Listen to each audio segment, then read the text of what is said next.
All right, this is Chick-fil-A. Let me reiterate that for Randy. This is Chick-fil-A. Got it? Good. Okay, this is Chick-fil-A.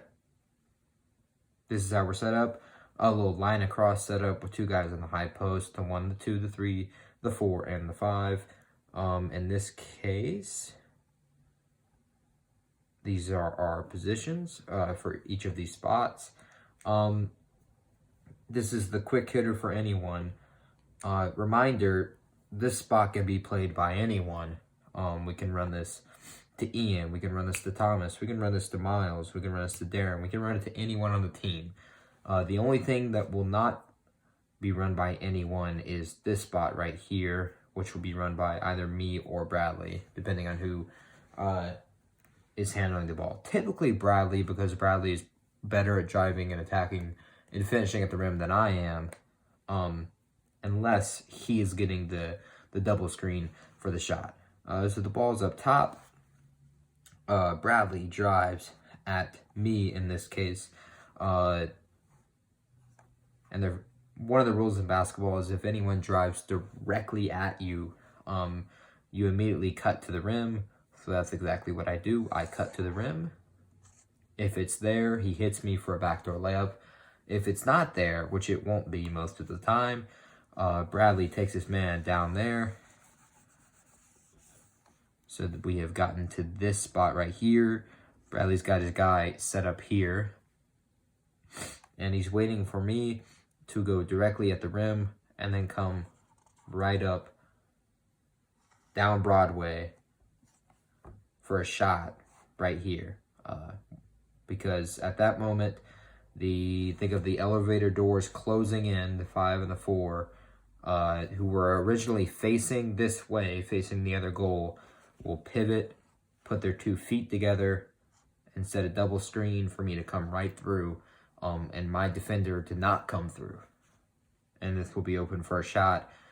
I wouldn't say 9 times out of 10. I'd say 7 times out of 10. Usually the first 2 or 3 times we can run this and set this up and get it going for an open shot right there.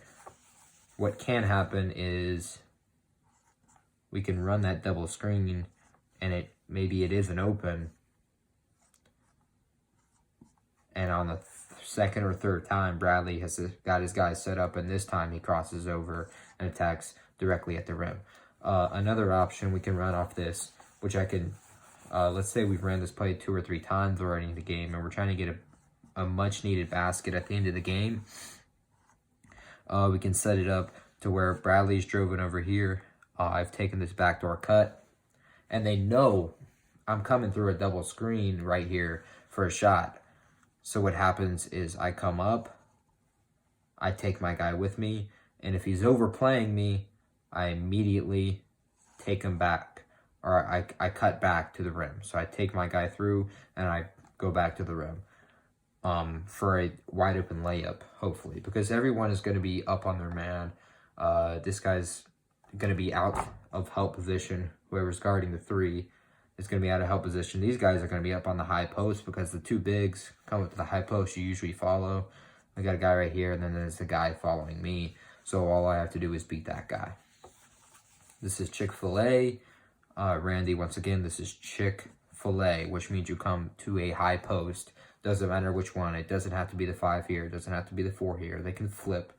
And this play can also flip.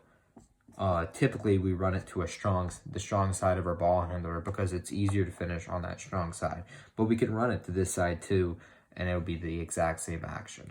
Chick-fil-A, quick hitter for anyone. We can run it for Ian. If we're trying to get everyone to score, we might run it for Thomas at the end of the game. Really doesn't matter. This is for end of quarter, end of half, end of game.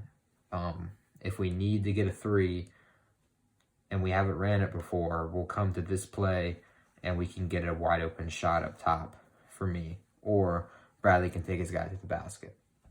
Chick-fil-A.